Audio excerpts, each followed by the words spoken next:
وأيوته لا أكون تاجا مالتاتي مالتاتين جيبر هذا تو مي عند مردو إيجار الرنايان الله دلاب ديمتا الله وان بين الله هاي يوم جيسه وي مين ديسي ديمي لما تكون أيامي هاي ميس لايس تيتانو ماتي مالو مناو يما الله ويا خالق أخو الله قلتني كنتي مين سجرتا عد مردو قما نانجر مالي سافو جني مورا وي عنده وي نارون تارة مين أبو مين سلالا مين كنت دلامي تاكم دلتين فكاتو مين الله عد مردو كن وادلامت وين جاي الله واقيامت الله ويا ربي هاي مالي مبين قصافو ديسمين هاي مالي ديني سرها أخوي المون نرابه وسيتخ ويا خالق ما كنتاتك ويا خالق أخو وي درونا نرابه وديم عبر هاي يا يوتو ديقاتو سجل خطب جرا وي لكي وداي ياميتي المنا والله ساي سنجيرسنا درو وانبرنا نجئ واني 60 تلقى لكي وداي يا ما أفهمي صافو سرا لبخيت الدرا أفهمي في وداي نجو ويا مين تستيه وداي وي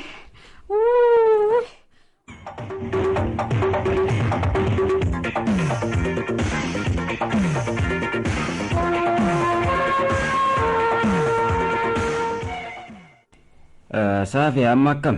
Wayyaadha dooftar. Dhukkubni duraan si dhageemu fayyitami? Nadhiisee lakkisuun taatullee gaa. Taatullee maal bakka si dhageemu jira? Dhukkubbii mataa tana waa dawaattiin arganne. Sun suutaan si dhiisaati hodhome kiniina kana siifin fide adiin kun wanna laal yeroo mataan si dhukkubu tokko turtii zaajaa keessatti liqimsa. Diimaa kana ammaas gama galgalaatis lama ganamaas lama fudhachuu qabda. Yaa doktara kiniina dila kana maa kannitaniif saa taatullee dawaan biraa yoo jiraate akka hayyamtaniif kana osoo gootanii kame. Obbo Waday ati abbaa warraa adde Saafii hatimi? Hay tanaafin akkanatti gubadhaame. Akkamitti? Way doktar shanyii malee hafeemi kun waan tanaafin akka gubadhaa shanyii tanaaf. Naan galle. Dhagaye kun olaal doktar eeganaa fi Saafii wal fuune waggaa 6 ta'eeti jira beektaa. Duuba gaa hiriyoonni na wajjin fuudhan yoo kam xiqqaatti kaasate hin qabne hin jiru. Amma gaa anguyyuu garuma godhame dhalate jee osoon eegu wanni bakka hin geenye irraa yaateeti beektaa. Ammaan tanaas dhalate hoggaanju kunoo ni yaa'e. Taarraa kanaas gaa yoo nuuf dhalatte jennee bar waa hedduudha tattaafanne bikka meeqa nama waalaan hunda biraan dhaqee bar. Haaya. Duuba gaa wanni siif hin himin lama nagayaan nuuf dhalataniiti turanii beektaa. Duuba gaa tokko dhalateetuma hoggaasuma shafiite. Haaya. Kaan kaasila dura dhalatee ho'i yoo laalte hiriyaa isaatiin hanqateeti mana na jira kunoo beektaa. Maali gaa beektaa waan waggaa 5 gahee hin fakkaatu dooraa akka tokko ta'eetuma jira yaaboo. Beektaa gaa tana gaa hoggaa 3 irraa yaatee jirti hoo obboleessoo. Duuba beektaa gaa beekaanis maal naan jeeseeti qodhaa mana keetitti qoodhaniitu jira naan jee kan hin bira dhaqe sunis yaa obboleessa. Qodhaa maali? Anis tana dhibde tanaamisa anaa takkaa bakka waa qodhaan keessa hundaa'u takkaa dhaqee hin beekne qa. Duuba haadha warraatti godhes hin jee? Sa jechuu baatu naafi isii malee eenyuutu nu wajjin galaa jira yaa obboleessa kee tana dhibdee ta qodaa goote yoo kaayoo isin goote malee mana keenya keessaa takkaa baheetis hin beekan abad ilmoo fayyaa dhaltee jee maas yooni qodaa tana ofirraa fixuu baatte dhungachuu dhiisiiti niihu hin suuftuu hunaan jee kam aboo beleessu saafiyoo duba sa isii maa iccitiin kiyya beekama jettee bar wallee kun hoggaan arguqaa imbii ashaafaren jettu hoboo kanaafi malee ka arraa kun gaawahii silaa akkanaa utaa duuba waaniin hin beekne moosa ni beeyta akkam arraas diddu aboo angulii siin jijjiira khalaas kunoo na jijjiiri kaa duuba nagartaami teedhumte amma taatu amma gaheusa walirraa dhaabbadhaame obbo Wada yoo na dhageesse rakkoon mana keetii furmaannisaa rabbi jee nu bira jira malee beekaa fi maarree baantu san biran jiru akkam isin lachuutu na dhage'a rakkoon kun rakkoo addesaa fi yookiin kan mana keetii qofa mudatu osoo hin ta'in rakkoo hawaasa biyya teenyaa maraati keessaafuu irra caalatti midhamtoota kan ta'an dubartootaa fi daa'imman kumaata maallaqaa hoomanii dhoonsin jeeho akkuma biyyaatittu moo eekaa akkuma guutuu biyyaattu duuba banii aadamuun dimoo laal Wadaay rakkinicha furmaataa wajjin gabaabseetiin isiniif himaati sillachuu meena caqasa sawadaa irraa dhaabbadhu haadawaan mul'ate fakkaattiiti haayamee dooftar nuu hime haa ilmoon bakka hin geenye irraa bu'uu fi daa'imman sammuudhaan fayyaa hin qabne kan qaamaan irruu dhaluudhaaf sababni hedduun jiraatullee ani gama kiyyaan rakkoo hawaasa keenyaa bal'aa waan ta'eef furmaanni isaa dhihoo kan jiru keessa hanga hamma tokko tuttuqa jeetiin wanna jee kunis soora sugaa ayiran yookiin sibiila jedhamu qaama keenya keessatti jiraachuu dhabasaatii fi hanqina isaatiif saaxilamu keenya. Soora maal jettan saa irra naaf deebi'ee takka. Soora sugaa ayiran yookiinis sibiila jedhamudha. Ayiran yookiin sibiila? Ayiran jechuun gaa soora sugaa qaama keenyaaf barbaachisaa ta'ee fi kutaaleen qaama keenyaa kan akka onnee sombaas dabalatee jechuu hojii isaanii sirriitti akka hojjetan kan gargaarudha. Inni kun duuba gaa qaamni keenya hanqina isaatiif yoo saaxilame ilmoo qaamaa qalbiin fayyaa hin qabne dhaluu fi guddisuu ulfa yeroo malee ba'uuf saaxilamuu fi sababa kanaanis du'uun alatti ijoollee barattu yoo taate barnoonni hin galuuf akkanumattis ka hojiidhaaf kaka'umsaa fi hawwii dhabuu waa malee lafumaa ka'anii dadhabuu hafuura fudhachuu fi qaama ofii baadhachuu dadhabuu akkanumattis dhukkubbii mataa tan walfaanaatii fi fedhii qonqoo dhabuu fi kanneen kana fakkaatan hundi kaanu mudachuu dandeenyu. Duuba saafee isaa hanqinni isaa kanaa kun argate. Hanqinni isaa abaluu fi abaluu jee nama mudatu beeyta garuu ka'umsi isaa nyaata keenya wal madaalchifnee soora laangicha eegoonee soorachuu dhaba keenyaa fi ijoollee teenyaas soorachiisuu dhaba keenya kanaafuu furmaanni isaatiis laafaadha jechuu kiyya. Akkiniin juuduuf tara soora baantu kana isa eessarraa arganna? Soora sugaa ayiran jedhamu kana eessarraa arganna seetan bu'aa beeyladaarra kan akka tiruu foon killee aannanii fi kanneen kana fakkaatan bu'aa biqiltuurraa ammaas qirima keessaa atara akkanumattis ashaakiltiirraayis kanneen akka raafuufa muduraalee gosa gosaarraayis kanneen akka burtukaana mandariinaa fi kanneen kana fakkaatan nyaata hoggaa qopheessinu hundatti nyaata keenya keessatti dabalannee yoo fudhanne dawaadha nuuf qaban jechuu. Wahii beeyna akkanatti qananis ene malee nuti. Amma gaa malli isin harka jira beeytanii isin amma qotee bulaadhaami waan isinii fi maatii keessanii jiru oomishattanii gurguruu osoo hin ta'in soorachuudha qabdan. Hoi maasa nuu miti magaalaan dachii meetiraan kennamtuufu hamma kana bara sagaraa mana duubaa yoo dhaabbatanillee numa danda'anii miti isa kana. Akkana amma galaati gandaas gorsa. Taate dooftar abshir jiuma. Saafiyaas kiniinaan siif kanne keessa inni xixiqqaanii fi diddiimaan sun kan albuuda ayiran jedhamu qabu waan ta'eef sirriitti liqimsuun dagatin. Haya nageetti gaa dooftar. Haya nageetti deema atis rabbi si haafiyu.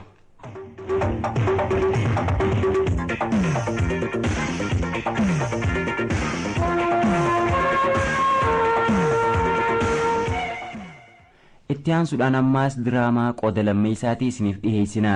Kunis waa'ee soora sugaa ayiran irratti kan xiyyeeffatu waggaa ta'u mata dureen isaa hubannoo jedhama.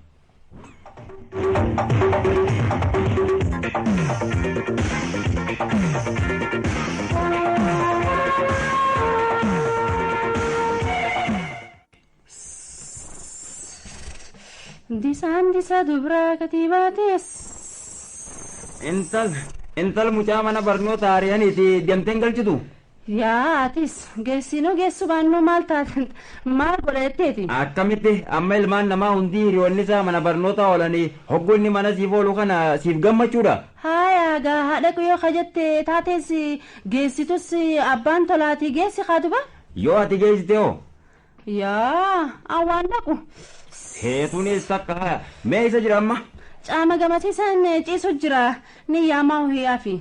Toofiq injuu Toofiq ni dhagaya haya dhufe. Haya mancaasan nagakkanni mee boomuca qonna jala deemu daftara kee qabadhuuti. Eegi mucaas karatti gaggabeessi jalaa hin kan hafiniti mee eegi mucaa hin jarjarini. Sadu bada fi gabbaasi ka maalumaan ja'a bar inumaa hodhiisi inni haa ta'u dura waan na yaamaniif tanaa'u mee dhaqeetiin gaafadha.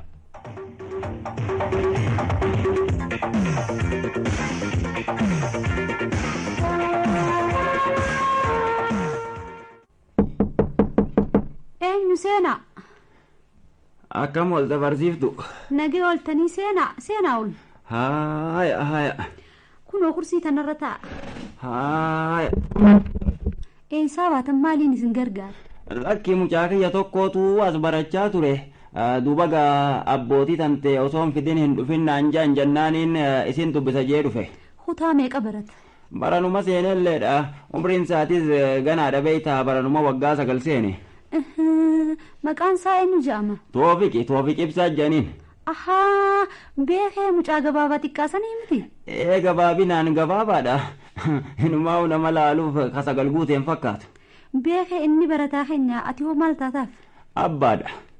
Ahaa ilmoodhaaf isuma qofa qabdamoo? Lakki inni sadee isaadhaa beeytaa isa boodaas 3 hin qaba. Ammaas 7ffaadhaaf haati mana qophaawaa jirti jechuun kiyya garaadhaa qabdi beeyta duutii hin lakkaawiniti ammaaf 5 qaba rabbi hamti. Mee abbaa Toofiq si wajjin waan tokko kaafnee akka mari'annuun barbaadaati yoo na hayyamte gaa waa'ee maatii keetii ilaalchisee gaafilee hamma tokko si gaafadhu? Maal qabdi jetteeti waan fedhe na gaafadhu? Galatoome abbaa Toofiq mee waa'ee ilmaan keetiitii fi waa'ee maatii keetii keessattuu fayyaa irratti maal akka fakkaattannaaf ibsita? Yaa barsiiftuu tiyya akkana fakkaatutti waa'ee Toofiq kiyyaarraa ka'uudhaan tana na gaafatteensiya. Lakkii abbaa Toofiq. Barsiiftuu hirrifatiin maa kaaftee jechaan jiru bar kaasuu keetiin taatullee ni gammada malee dhaga ilaal maaf gammadde yoo naan jetteellee waa'een Toofiq kiyyaa anaas rakkaa waan jiruuf. Fayyaa dayina abbaa Toofiq nutis waa'ee mucaa kanarraa ka'uudhaan egaa rakkoo maatii kanarraa barree akka lammii gaarii oomishuu dandeenyuuf kanaaf egaa waa'ee fayyaa maatii keessanii isin gaafachuun kiyya. Gaarii goote eega kaaftee fugaa haadha warra kiyyaa eegaan fuudhee wajji jiraachuu jalqabne waggoota 14 takka lakkoofsifnee jira beeyta. Duuba gaa mucaa keenya kan duraa dhaluudhaaf haati warra tiyya dhibooytee eegeeffannee waggaa 5 turte booda dhalte eegas gaa amatatti ittuma jirti 3 walitti tarreessineeti tartiibaan dhadhalleega. Amma gaa dhala 4ffaa irratti fi 5ffaa irratti haati manaa midhamteetuma akka hamaatti waan bakka hin geenye deeyse lubbuun siitu barree tafiddi du'arraa oolte. Ulfa bakka hin geenyeetu irraa bahee jechuudha. Marraa 2 siin hin juusanuu duuba gaa eegas haati warraa waggaa 3 wal faanaaf xalasa dhabdee qonqodhaas hin nyaattu gammachuudhaas waan qabdu yoo feetes akkanumatti dhiiri jala kutaa kalaas dhukkubsattee akkasitti osuma wal'aannuggaa turreeti eegas boodaas waggaa 3 turtee booda lameen boodaa tana dhadhalte jechuu duuba gaa ammallee qewwaansi kadursuun deebi'uuf didee jira na fakkaata. Toofiq malee ijoolleen tunoo akkami? Ijoolleen lamaan duraa qilii takkallee waan qabani inumaa mana barnootaa gamaasan baratan malee faxinummaa isaanii silaatuu digarta ture sadee isaan Toofiqii mitire duuba Toofiq kana ka haatiinis isumarraa midhamtee xalasa dhabde eegas fayyaadhaan hin dhalini mitire inninis akkasuma akkumatti lallaafateetuma yeroo hunda gaggabaa oola duuba gaa bakka waa jiran jedhamu hunda geeysee dadhabee miidhama isaatiif dawaa dhabeetiin dhiise jechuu. Akkuma gartuu kana gaa qancareetuma hiriyaa isaatis hin ga'u wanna tatee jira. Miidhaan isaa barcimtuu ta'uu irraa mul'ata. Duuba gaayaa barsiiftuuti tun waan dhumtuuti Toofiq daran kana sodaachisaa jiru mucaa boodarra dhateedha. Fayyaan qabu. Waa akkasitti irraan mul'atuus waan ijoollee ta'eef beeyta akkuma jira garuu haa ta'ummoo ammaan tana waggaa 4 gayaa jira garuu maaligaa hanga ammaa waa lafaayis hin kaane maaligaa daaddee yeroo jettu waan amata lamallee natti ga'uu deebi'eeta dubbii akka gaarii qaceelee waan dubbatu. Duuba gaa shakkiinti yakka mucaa ganda gamaa tokko gowwaa sammuun hin qaceellee fi dubbachuu hin dandeenye san taajeetiin sodaadhe tana waan je'anillee beeyta ijoolleedhatti farrisuu taateeti haa ta'uti garuu si bira dawaatti hin dhabuu jeeti tana fakkaatti gaa kuno. Gaarii abbaa Toofiq ani Toofiq laaleetiin asxaasaatirraa rakkicha shakkeetiin isin yaamiga. Haa yaame. Duuba akkanaa himaa jirtan kanatti rakkooniin ani shakke dhugaa ta'uun alagaa akka mana keessanitti waaree miidhaa hamaa geessaa jiru badheetiin jira. Fayyaa naada himeenaa himiga. Gabaabsee kaa'uudhaaf gaa ka'umsi rakkoo keessanii hanqina soora suugaa ayiran jaamuun miidhamuudha. Soora suugaa ayiran. Soora suugaa ayiran. Soorri suugaa yookiin albunni ayiran jaamu kuni yoo hanqinni isaa qaama keenya mudate irrina dhiigaa isa hamaadhaaf kan aniimiyaa ja'amee yaamamuuf nu saaxila jechuudha. Kanarraa kan ka'e egaa humna dhiigni keenya qilleensa oksijiinii ja'amu itti baadhatee sombarraa gara sammuu dhandhachaa fi gara kutaalee qaama keenyaa kan biroo itti geessu hanqisuudhaan gaa miidhaan irra geessee jechuudha. Duuba miidhaan isaa akka qaamni keenya dhukkubbii firraa hin ittisne godhuudhaan dhukkubbiin adda addaa qaama keenya akka nu hubu godhuu danda'a jechuudha.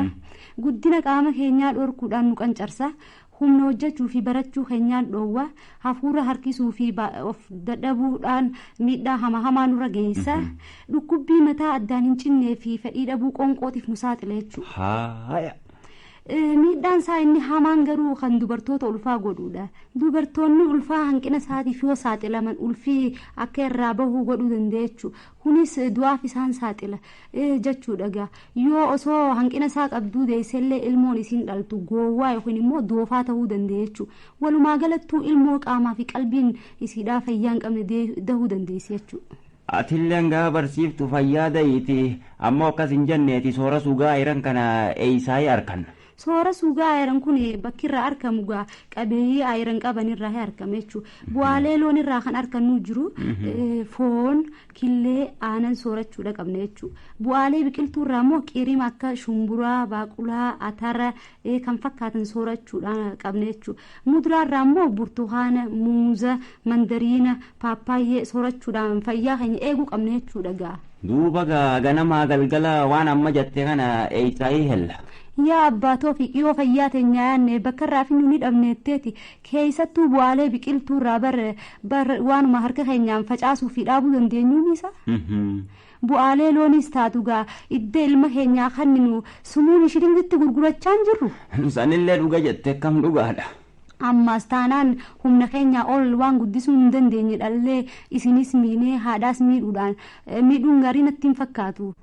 Kanaafuu gaa hanga tajaajillee guddisuu dandeenyu dhallee gaa hanga saniif soorachiisu laallee wal madaalchisnee soorachiisuu qabne jechuudha. Soora laangichaa keessa akka lammii gaarii oomishuu dandeenyuuf. Duuba gaa handuruutiin mana naaseenteeti maaltu naa mala dhiiroo.